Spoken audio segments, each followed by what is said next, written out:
The morning Los Angeles woke up in silence did not feel real. There was no breaking siren, no flashing headline screaming urgency, only a slow and heavy realization spreading across Hollywood that something permanent had happened. Diane Keaton was gone. At 79, after a lifetime spent under lights yet never consumed by them, she had taken her final breath quietly, the way she had always lived when the cameras stopped rolling. Pneumonia was the official cause, but the word felt inadequate, too clinical to explain the weight that settled over the city that day. For many, it was not simply the loss of an actress. It felt like the end of a certain idea of freedom in cinema, an idea she had embodied for more than half a century. By afternoon, tributes began to surface, careful and restrained at first. No dramatic statements, no sensational claims. Just grief expressed in short sentences, as if everyone understood that speaking too loudly would break something fragile. That evening, a single black and white image closed a live broadcast, her face calm, her eyes thoughtful, followed by a simple line of remembrance. It was enough. Audiences did not need more explanation. They already felt it. The funeral itself reflected her life with uncanny precision. White flowers, no grand procession, no spectacle. A private gathering in Los Angeles attended only by family and a small circle of friends. Outside, people gathered anyway, lining the streets in silence, leaving handwritten notes, old photographs, dog toys, flowers wrapped in brown paper. She had loved animals, she had loved quiet gestures, and the crowd seemed to understand that instinctively. Then came the moment no one had anticipated. Among the voices expected to speak, one name had not dominated the headlines in advance. Keanu Reeves stepped forward, his presence unannounced, his posture unassuming. There was no dramatic pause before he spoke, no visible attempt to command the room. His voice was low, steady, almost hesitant, as if he were choosing each word with care rather than performance. He spoke of working with Diane once, of feeling lucky to have shared that space with her, of her generosity, her professionalism, her comfort with solitude. He did not mention romance. He did not recount anecdotes meant to amuse. He spoke instead about who she was when no one was watching. The room did not move. People later said they felt as though time slowed, as though the air itself had thickened. What stunned those present was not what he said, but what he allowed to remain unsaid. His words suggested a bond rooted in mutual recognition rather than history or publicity. When he described her ability to live with solitude and turn it into light, it sounded less like praise and more like a confession of admiration shaped over time. By the time he stepped back, there were no murmurs, no immediate applause. Just silence. That silence traveled far beyond the walls of the funeral. Within hours, the clip spread across social platforms, replayed not for shock, but for meaning. Viewers sensed there was something beneath the surface, something that had never been claimed or denied, a connection that existed without explanation. For a woman whose entire career had resisted labels, it felt fitting that even her farewell carried ambiguity. Her family later confirmed that she had prepared calmly for her passing. In her final months, her health had declined quickly, yet she continued to write in her journal, to photograph her garden each morning, as if she were archiving small pieces of peace. She asked for privacy, not secrecy, and those close to her honored that request.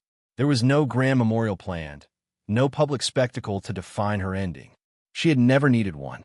What remained after the funeral was not a single image, but a question that lingered in the minds of millions. Who was Diane Keaton when the screen went dark, and why did her quiet departure feel louder than most public tragedies? The answer did not lie in scandal or revelation, but in the way her life seemed to resist resolution. Her story, like her final goodbye, refused to be summarized neatly. The world watched the footage of that farewell again and again, not searching for proof, but for understanding. In that moment, framed by white flowers and heavy silence, something about Diane Keaton shifted from memory into legacy. And as the silence stretched on, it became clear that this was only the beginning of a deeper story waiting to be told. Long before the silence of her funeral and the weight of unspoken farewells, Diane Keaton was simply a restless young woman searching for a place where she could exist without apology. Born Diane Hall in Los Angeles, she grew up in a middle-class household that valued discipline but quietly nurtured creativity. Her father worked as a civil engineer, methodical and reserved, while her mother, an amateur photographer, observed the world with curiosity and patience. It was from her mother that Diane learned how to watch rather than announce herself, how to notice light, angles, and the quiet drama hidden in ordinary moments. Those early lessons would later shape not only her artistic choices, but her entire philosophy of living. As a child, she was not the loudest voice in the room. She was awkward, thoughtful, and deeply self-aware. At school, she gravitated toward singing and drama clubs, not because she wanted attention, but because the stage offered structure, a place where emotions could exist safely inside a script. Yet even then, she resisted conformity. Teachers noticed her intelligence and commitment, but also her refusal to fit easily into expectations. She did not perform to please. She performed to understand herself. After attending Santa Ana College and later Orange Coast College, Diane made a decision that felt reckless to those around her, but inevitable to her. In the late 1960s, she moved to New York, trading suburban familiarity for the chaos of Manhattan. It was a city that rewarded nerve and punished hesitation. She joined the Broadway cast of Hair, a production that defined a generation through rebellion and exposure. When fellow performers chose nudity to shock and provoke, Diane declined. Her refusal was not moralistic or fearful. It was instinctive. She understood, even then, that freedom did not require imitation. That moment quietly established a pattern that would repeat throughout her life. The stage brought opportunity, but it also brought pressure. As roles became competitive, her body became a battleground. She was asked to lose weight, to maintain a certain look, to appear effortless while living under constant scrutiny. The demand eroded her sense of control. What followed was a private struggle with an eating disorder that lasted years, hidden behind rehearsals and applause. She later admitted that she consumed enormous amounts of food only to purge it, desperate to meet expectations she did not fully believe in. Therapy eventually became a lifeline, not a cure, but a beginning. Fear, she would later say, taught her strength. That lesson stayed with her long after the symptoms faded. It was during this fragile period that she met Woody Allen. Their meeting was not cinematic or dramatic. It was practical, almost accidental, during a stage production. Yet the connection was immediate. Allen recognized something rare in Diane, a blend of intelligence, spontaneity, and vulnerability that could not be manufactured. Their relationship evolved both personally and professionally, blurring the line between life and art in ways that would later define an era of American cinema. When Annie Hall was released, the film felt less like a character study and more like an intimate confession. Annie was Diane's nickname. Hall was her real surname. The performance did not rely on transformation. It relied on presence. She spoke the way she thought, moved the way she felt, dressed the way she lived. Audiences had never seen a leading woman like her. She was not polished. She was curious, contradictory, intelligent, and unsure. The Academy Award she received was not just recognition of a performance. It was validation that authenticity could carry a film. With fame came influence. Her style, loose trousers, vests, button-down shirts, and hats borrowed from menswear, quietly redefined fashion. She did not dress to rebel. She dressed to breathe. Women recognized themselves in that choice, and suddenly simplicity became powerful. Yet success brought its own complications. Being elevated as a symbol made it harder to remain private. The same industry that celebrated her uniqueness began to expect it on demand. As the years progressed, Diane continued to choose roles that challenged rather than comforted her.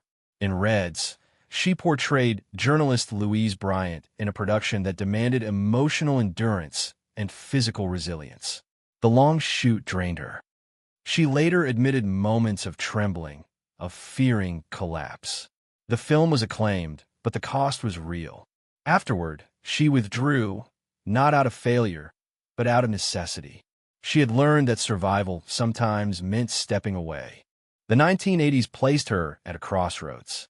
Films like Baby Boom turned her into a symbol of modern womanhood, competent, independent, adaptable. Audiences embraced that image, but Diane remained wary of being simplified. When The Good Mother failed commercially, it forced her to reassess her trajectory. She began gravitating toward quieter scripts, stories with psychological depth rather than spectacle. It was a shift that mirrored her internal priorities. Her personal life followed a similar pattern of intensity and restraint. Her long relationship with Al Pacino was passionate but unresolved. They loved each other deeply, separated and reunited, until Diane finally confronted the question of permanence. When she asked for marriage and he declined, she chose to leave. The decision was painful but definitive. She refused to remain in a relationship where her needs were secondary. Years later, Pacino would describe her as a light in his life, a presence that shaped him long after they parted. By the 1990s, Diane began moving behind the camera, directing and writing, expanding her voice beyond acting. She discovered fulfillment in shaping stories rather than embodying them. At the same time, she embraced a path that defied expectation by becoming a mother later in life, adopting children and building a family on her own terms. Motherhood humbled her, she said, reminding her that control was an illusion. As Hollywood shifted its focus to younger faces, Diane did not chase relevance. She cultivated stillness. Photography, architecture, writing, and philanthropy filled her days. She restored homes, documented beauty and structure, and devoted herself to animal welfare and housing initiatives, often without publicity. Fame receded, but meaning did not. These years of quiet living, shaped by discipline, loss, independence, and deliberate choice, formed the foundation of the woman the world would later mourn. Long before the final tribute, Diane Keaton had already written the most important chapter of her life, not on screen, but in the spaces between applause, where freedom was earned slowly and guarded fiercely. The final chapter of Diane Keaton's life did not unfold in front of cameras or under bright studio lights. It emerged quietly, almost invisibly, in the margins of a life that had already begun to slow. Those close to her noticed subtle changes long before the public did. She tired more easily. Conversations shortened. Long walks around her neighborhood became brief moments in the garden. Yet she never framed these shifts as decline. To Diane, they were simply adjustments, the body asking for gentler rhythms after decades of constant motion. In the months leading into early 2025, she withdrew further from public appearances. Invitations were politely declined. Interviews were postponed and never rescheduled. When friends asked how she was feeling, she answered honestly but without drama. She did not want concern to become spectacle. What mattered to her was continuity. She continued writing in her journals each morning, a habit she had kept since her youth. The entries were not confessional or dark. They described light on leaves, the sound of birds, the comfort of routine. It was as if she were preserving small moments, aware on some level that they were becoming precious. Her health declined rapidly, but privately. Pneumonia arrived without warning, aggressive and unforgiving. Doctors recommended rest and monitoring. Family gathered quietly, respecting her wishes to keep the situation contained. She did not speak of fear. Those present later recalled that she seemed unusually calm, almost prepared. There were no dramatic goodbyes, no declarations meant for memory. Instead, there were practical conversations, instructions given gently, and a steady insistence on privacy. She had spent a lifetime protecting the boundary between her work and her inner life, and she guarded it to the end. When the news of her passing broke on the morning of October 11th, the reaction was immediate but restrained. Hollywood did not erupt. It paused. Studios released brief statements. Colleagues shared short reflections rather than long tributes. The absence of excess felt intentional, as though the industry understood that anything louder would betray her spirit. That evening, a single image closed a live broadcast, her face frozen in thoughtful stillness.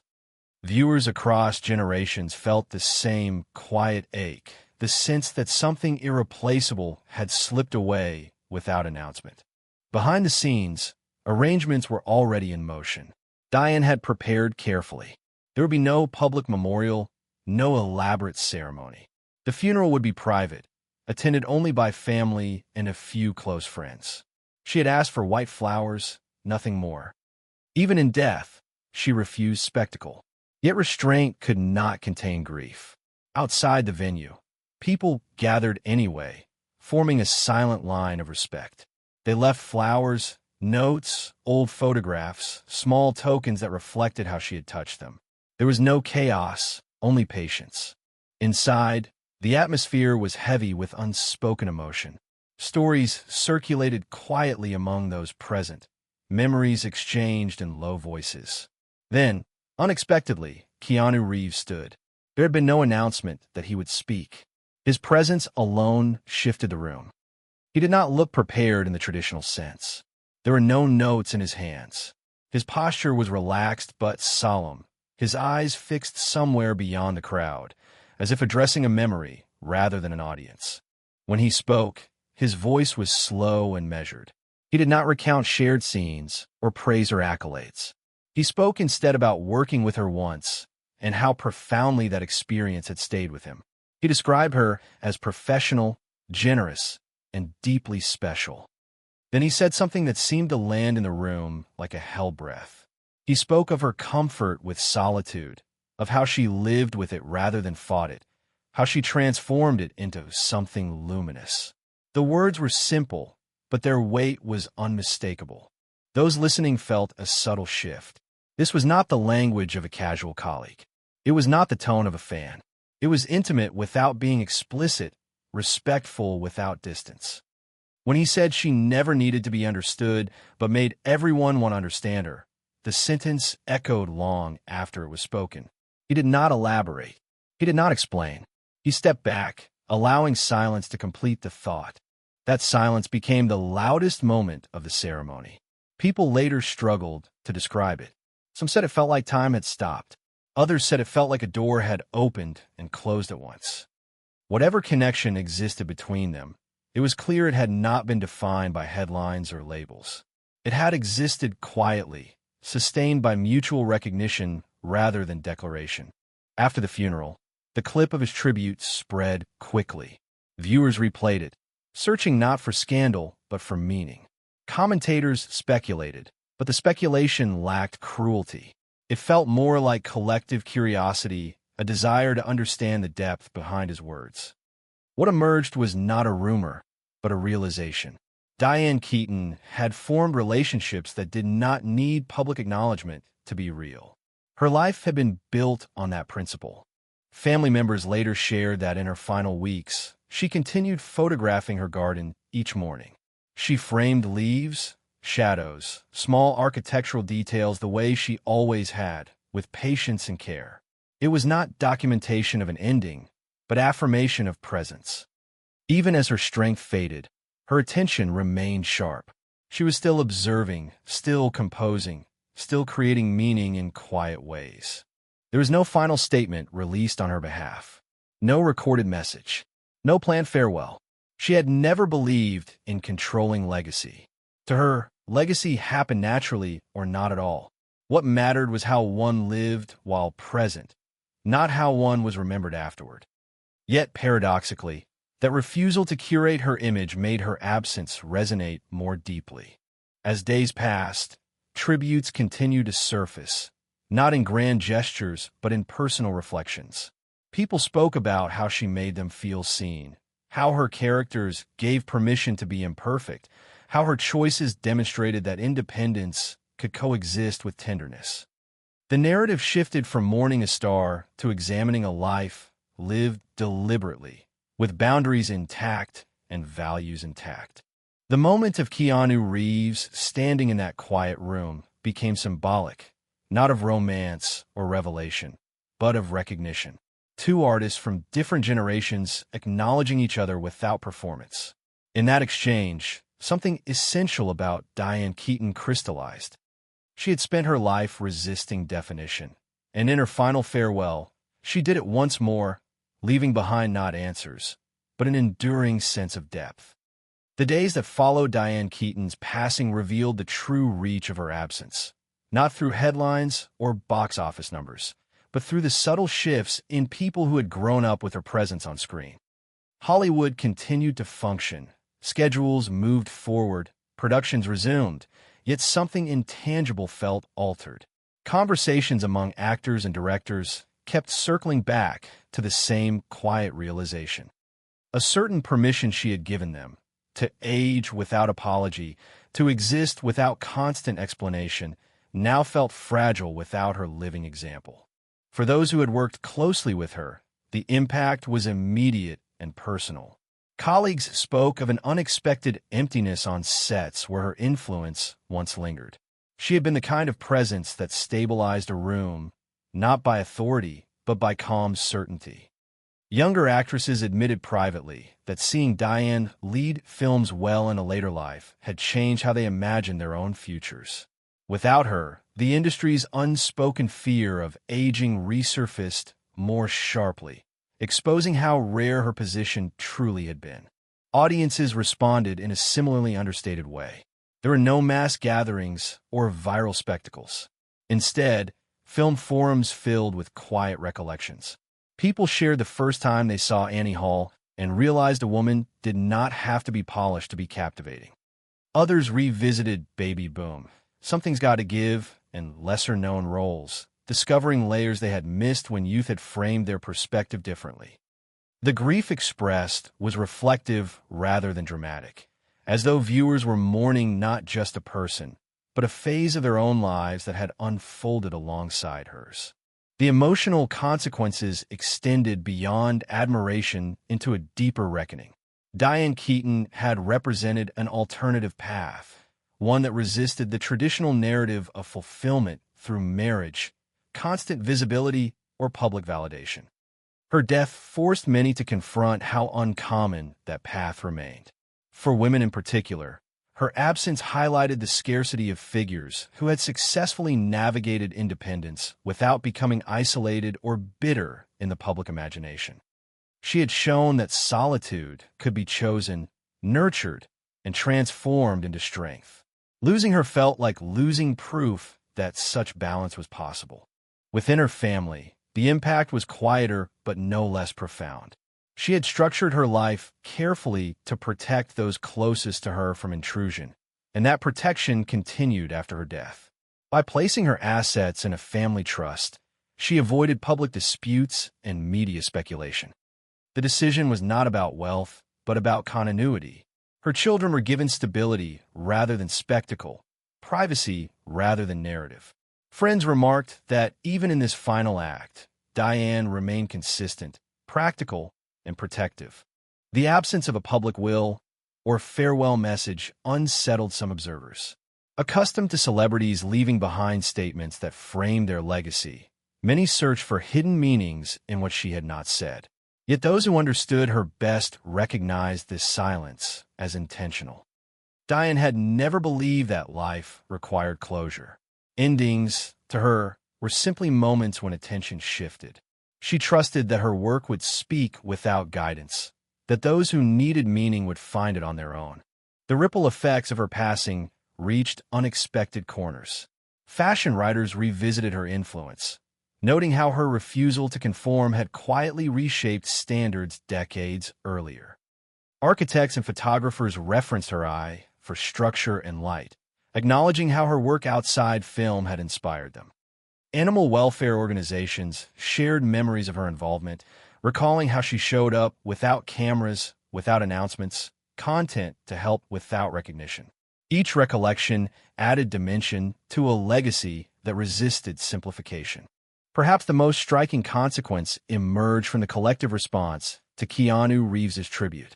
His words became a focal point not because they revealed hidden truths, but because they modeled restraint in a culture addicted to exposure. The public reaction suggested a hunger for sincerity without explanation. People did not demand clarity. They accepted ambiguity. In that acceptance, Diane's influence extended even further, shaping how grief itself was expressed. As weeks passed, the initial shock softened into contemplation. Her films remained, unchanged yet newly weighted. Scenes once viewed as lighthearted now carried an undercurrent of courage. Lines delivered casually revealed deeper intention. Viewers noticed how often her characters stood slightly apart, observing before engaging, choosing when to speak and when to remain silent. Those qualities mirrored the woman herself, making the boundary between performance and reality feel almost irrelevant. The consequences of her loss were not measured in ratings or awards, but in the questions left behind. Who would occupy that space she had held so effortlessly? Who would remind the industry that presence mattered more than youth, that freedom did not require explanation? Diane Keaton had never positioned herself as an example, yet her life inevitably became one. Without her, the responsibility to carry that lesson dispersed among those she had influenced, whether they were ready or not. Her death did not close a chapter cleanly. It unsettled assumptions, reopened conversations, and exposed vulnerabilities long disguised by admiration. In that sense, the impact of her passing was not an ending, but a disruption, one that forced reflection rather than resolution. The silence she left behind continued to echo, inviting those who listened to reconsider how they define success, fulfillment, and the courage to live on one's own terms. Even in the quiet of her private life, Diane Keaton's existence was punctuated by moments that revealed the depth of her character, small gestures and private routines that few ever witnessed. She had always moved through the world observing, documenting, and shaping meaning around her. In her later years, these inclinations did not diminish, they evolved. Mornings began with ritual, a cup of coffee, her journal open to a blank page, and her camera ready to capture the subtle details of light and shadow in her garden. Friends recalled visiting her home and finding her crouched over a photograph of a single leaf, turning it in her hands as if to understand why it held her attention. These were ordinary acts, yet in them lay a profound dedication to presence, to awareness, to the act of noticing life in its smallest forms. Her family and close friends often spoke of Diane's quiet generosity. She did not perform charity for recognition, nor did she seek acknowledgement for her efforts. Animal shelters knew her by name long before the media did. She showed up unannounced at adoption events, quietly arranging support and resources for animals in need. Her concern for the homeless in Los Angeles extended beyond writing checks. She engaged directly, attended community events, and remained consistently available in ways that were practical rather than performative. These actions, unnoticed by most, formed a network of influence that amplified quietly but effectively, creating a legacy of compassion that complemented her artistic achievements. Even as public attention waned, Diane continued to invest herself in creative pursuits that were intensely personal.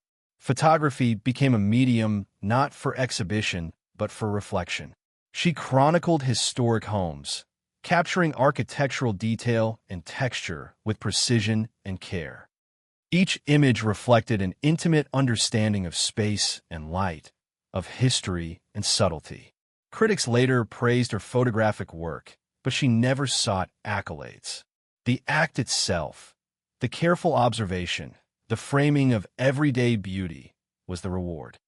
It was in these practices that she sustained herself, finding continuity and meaning beyond the screen, beyond public opinion.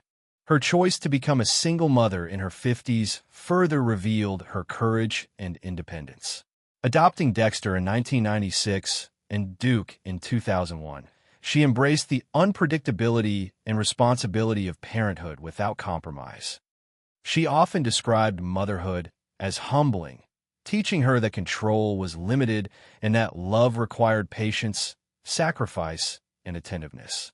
Friends recounted her meticulous attention to her children's routines, the way she would notice minor shifts in mood or expression, and the gentle firmness with which she guided them.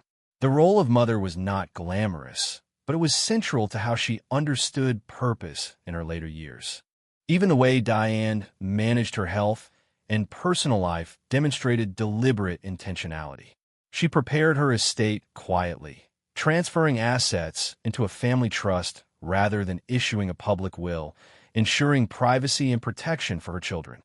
She arranged her living spaces to reflect her aesthetic and practical priorities, simplifying when possible, integrating design with comfort, and attending to detail in ways that mirrored her careful attention to art. Her Brentwood home, sold shortly before her passing, was not only a residence, but a statement of values, a manifesto in wood, glass, and light. Architectural Digest called it a reflection of her philosophy, and for those who understood her, it was confirmation that she had lived deliberately until the very end. Among her professional peers, Diane remained an object of admiration, not merely for past achievements, but for the integrity with which she sustained her career. Younger actors often remarked on how she navigated fame with equanimity, never allowing the pursuit of recognition to compromise her choices or authenticity. In interviews, she emphasized simplicity, observation, and honesty. She refused to chase trends or cater to external expectations. In this way, her life offered a model not of rebellion for attention, but of independence as a conscious, disciplined choice. The small, seemingly mundane interactions with friends and colleagues often carried a quiet weight. When someone asked for advice, she listened before speaking, never dictating solutions, but suggesting possibilities. Her capacity for empathy was noted repeatedly, and those who experienced her presence in intimate settings recalled a patience and focus that made ordinary moments feel significant. Even casual dinners in her home were exercises in attentiveness, marked by the slow pacing and thoughtfulness she cultivated throughout her life. These were not performative gestures, but extensions of a philosophy rooted in awareness, respect, and care. Her approach to relationships also reflected her commitment to authenticity. The bond she maintained with Keanu Reeves, for instance, was remembered not as a public spectacle, but as a professional and personal connection characterized by mutual respect. Friends described their interactions as warm and deliberate, grounded in admiration rather than dependency. Diane had cultivated an ability to invest fully in connections while maintaining boundaries, an uncommon skill in an industry prone to conflating proximity with obligation. This balance allowed her to sustain deep, meaningful relationships without sacrificing herself to the demands of others. Even in the face of aging, Diane resisted invisibility. She chose projects with care, seeking roles that challenge her creatively while reflecting her maturity. In doing so, she defied industry conventions, proving that a woman could remain central to stories without compromising on depth or relevance. Her choices inspired subsequent generations, providing a template for professional longevity built on integrity rather than spectacle. It was not just the roles themselves, but the reasoning behind them that imparted lessons in self-possession and foresight. Ultimately, Diane Keaton's life was a mosaic of quiet acts, deliberate choices, and attentive observation. The public often saw the surface, her performances, her style, her presence in films. But those who knew her, and even those who glimpsed the subtleties in her work, recognized the layers beneath, a careful cultivation of space, autonomy, and purpose. Each photograph, each charitable act, each carefully selected role was an extension of her philosophy, a testament to a life lived in conscious alignment with values, aesthetics, and personal integrity. It is in these private, often invisible acts that the full impact of Diane Keaton's life becomes apparent. Her legacy is not contained in awards or box office records alone. It is found in the awareness she fostered in others, the example of independence she embodied, and the quiet ways in which she chose to shape the world around her.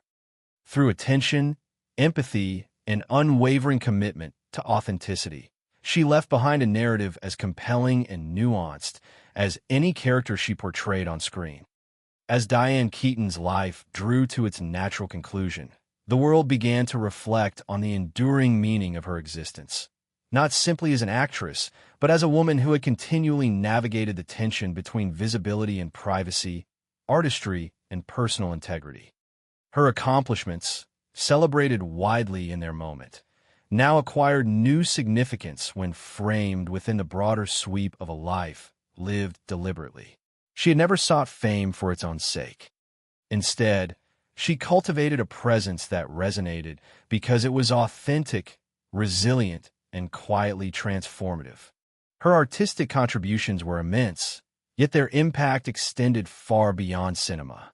Through her performances, Diane challenged conventions of femininity and age, redefining what it meant for a woman to occupy the center of a story.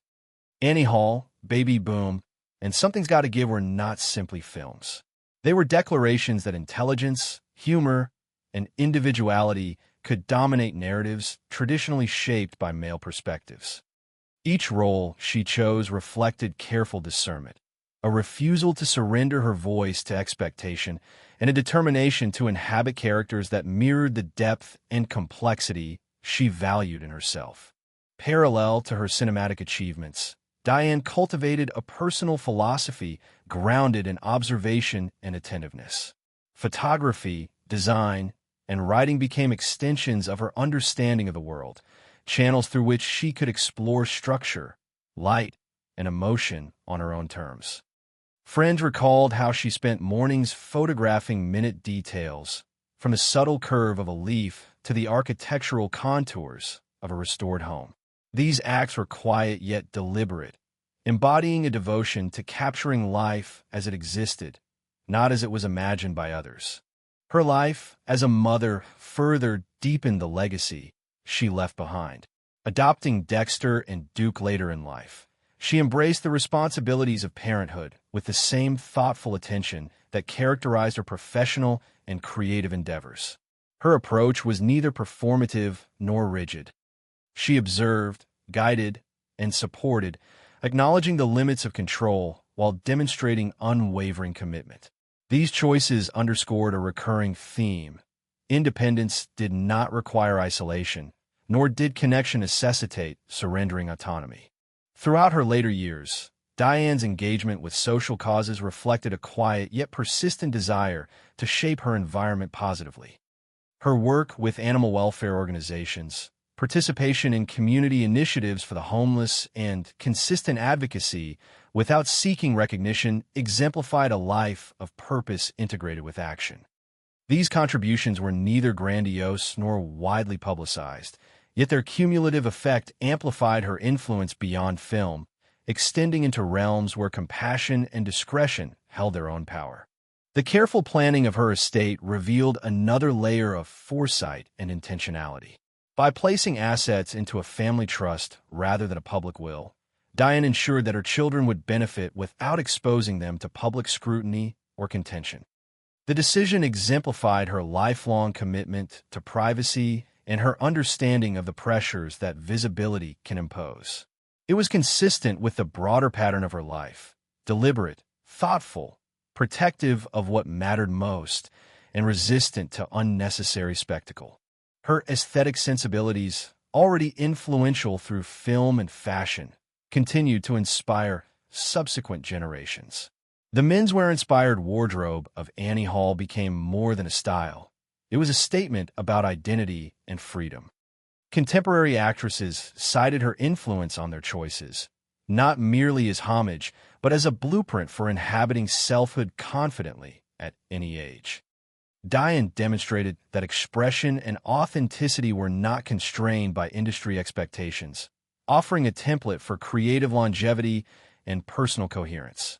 The philosophical resonance of her life was equally profound. Through decades of balancing ambition, creative pursuit, and personal reflection, Diane illustrated that fulfillment arises from alignment between values and actions. She navigated fame without surrendering autonomy, artistic acclaim without compromising her individuality, and family responsibility without relinquishing self-determination. This equilibrium was neither easy nor inevitable, and it is precisely the diligence and courage required to maintain it that gave her life enduring significance. Diane's later years, characterized by retreat from constant public attention, were not withdrawals but deliberate recalibrations. She curated a rhythm of life that allowed engagement on her terms, spending time with family, pursuing photography, and contributing quietly to social causes. Her choices reflected a sophisticated understanding of her own needs and limitations, a refusal to sacrifice depth for visibility, and an insistence that life, like art, requires discernment, patience, and attentiveness. Ultimately, the legacy Diane Keaton leaves is multifaceted. It is the body of work she created, the characters she embodied, and the innovations she brought to cinema and fashion. It is the life she led, marked by intentionality, compassion, and quiet courage. It is the example she set, demonstrating that strength, independence, and grace can coexist, and that authenticity can endure even in a world that prizes spectacle.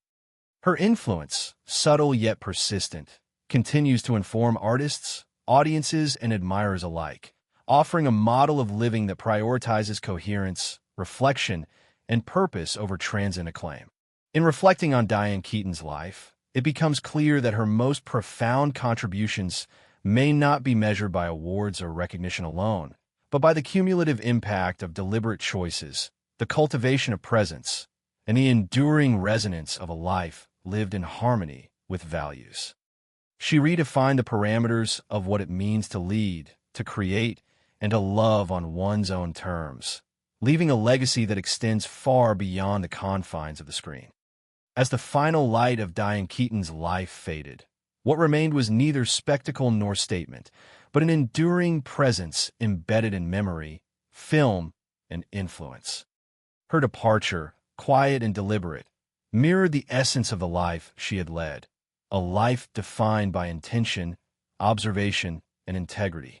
Hollywood had lost a luminary, audiences a guide, and those who had known her personally a touchstone of insight and quiet strength. Yet in that very quiet, her impact resonated with unusual clarity. The streets outside her private funeral bore witness to the public's affection. Flowers, handwritten notes, small tokens of remembrance formed silent lines that spoke volumes. People had not gathered for ceremony, for photographs, or for display. They had come simply to acknowledge a life that mattered. Across generations, individuals who had never met her in person felt compelled to honor her presence, an acknowledgement of the way her performances had shaped perception, empathy, and imagination. The ritual was understated, but its weight was undeniable. Inside the funeral, Keanu Reeves's words lingered long after he stepped back. The tribute had been brief, devoid of dramatics, yet its effect was profound. In his reflection, Diane's capacity for solitude, her generosity, and the quiet power she wielded without coercion became palpable to everyone present. The room's silence amplified the resonance of each statement, emphasizing what could not be spoken, the depth of human connection that defies articulation. In that moment, the tribute functioned less as an eulogy and more as recognition of a life fully realized. The media coverage that followed balanced factual reporting with reverent analysis. Commentators explored her films, her professional choices, her contributions to fashion, and her advocacy work. Yet the most compelling narratives were those that explored her private habits, the deliberate way she managed her home, her focus on photography and architectural details, her quiet philanthropy.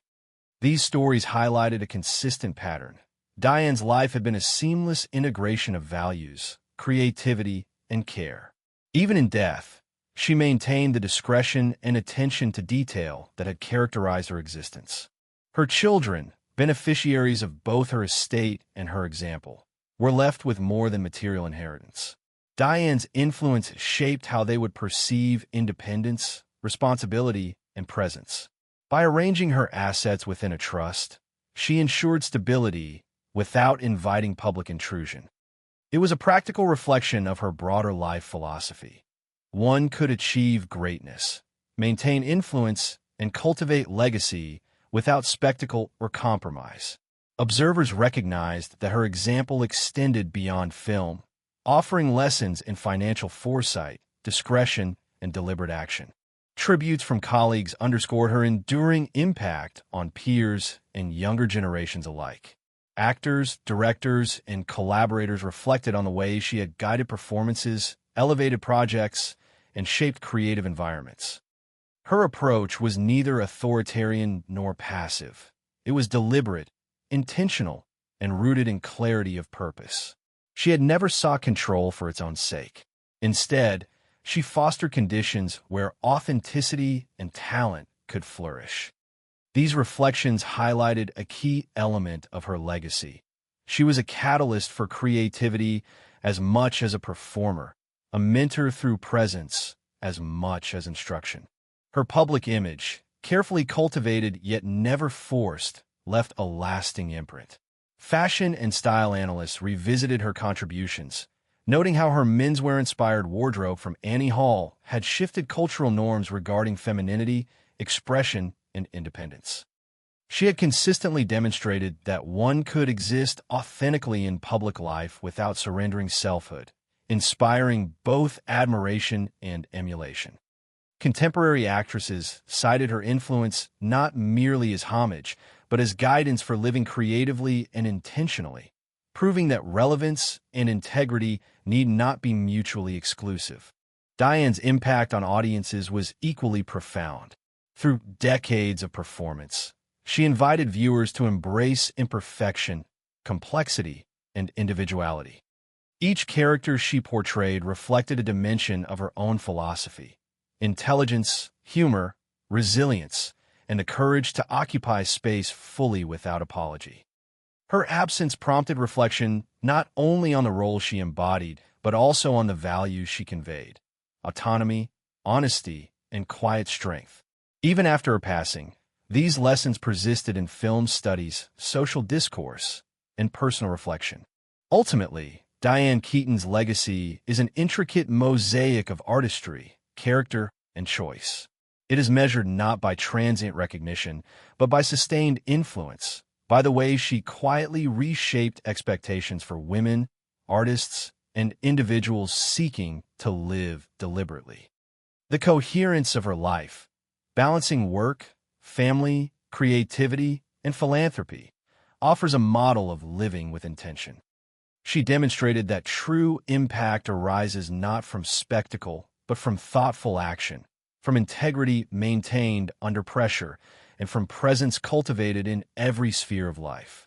As the world continues to revisit her films, her photographs, her writings, and her public and private acts of kindness, Diane Keaton's presence endures.